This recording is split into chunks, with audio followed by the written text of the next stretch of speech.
ये रहा magnetization curve DC shunt generator का, जो रेसिडुअल ईएमएफ वाले इंटरसेप्ट पॉइंट से स्टार्ट होगा। और फिर मैंने ये मैग्नेटाइजेशन कर्व फाइंड आउट कर लिया। अब क्या कर रही हूं मैं, फील्ड वाइंडिंग के रेजिस्टेंस को Rf2 बना दिया, बढ़ा दिया तो ऑपरेटिंग पॉइंट P1 से शिफ्ट होके P2 पर आ जाएगा डीसी जनरेटर का।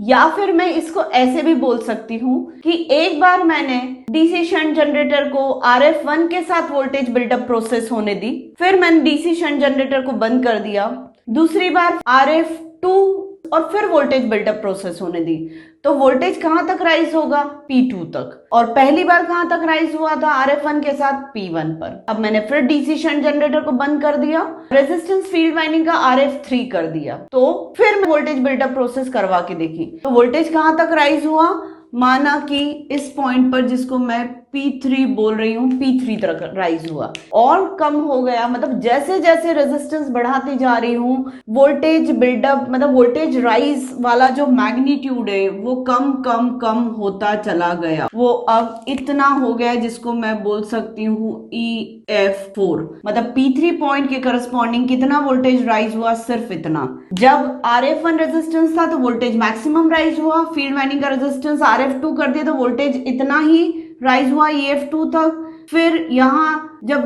रेजिस्टेंस हमने Rf3 और बढ़ा दिया फील्ड वाइंडिंग का, तो और कम हो गया वोल्टेज बिल्डअप वाले राइज होने के मैग्नीट्यूड, मतलब ईएमएफ का मैग्नीट्यूड सिर्फ EF4 तक ही राइज। अब अगर मैं शंट फील्ड वाइंडिंग का रेजिस्टेंस और बढ़ा दूं, मतलब Rf4 कर दूं, तो Rf4 कर दूंगी तो इतना ही वोल्टेज राइज हो पाएगा। इसका मतलब क्या है कि रेजिस्टेंस बढ़ाने से मैग्नीट्यूड होता है ईएमएफ का वो कम कम कम होता चला जाता है। पर हो क्या रहा है, Rf3 पर मुझे दिख रहा है कि यहाँ P3 तक वोल्टेज राइज हो गया, मतलब हो गया और डीसी जनरेटर वर्किंग में रहेगा।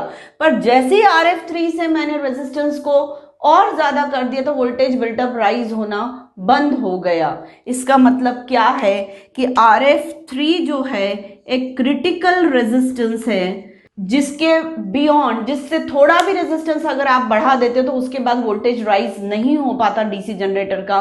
मतलब कंडीशन क्या है कि वोल्टेज बिल्डअप होने के लिए, वोल्टेज राइज होने के लिए कोई भी रेजिस्टेंस फील्ड वाइंडिंग का क्रिटिकल रेजिस्टेंस से कम ही होना चाहिए, क्योंकि ये डिसिसिव रेजिस्टेंस है। इससे ज्यादा किया तो वोल्टेज बिल्डअप नहीं होगा, इससे कम रखोगे रेजिस्टेंस फील्ड वाइंडिंग का तो वोल्टेज बिल्डअप हो पाएगा।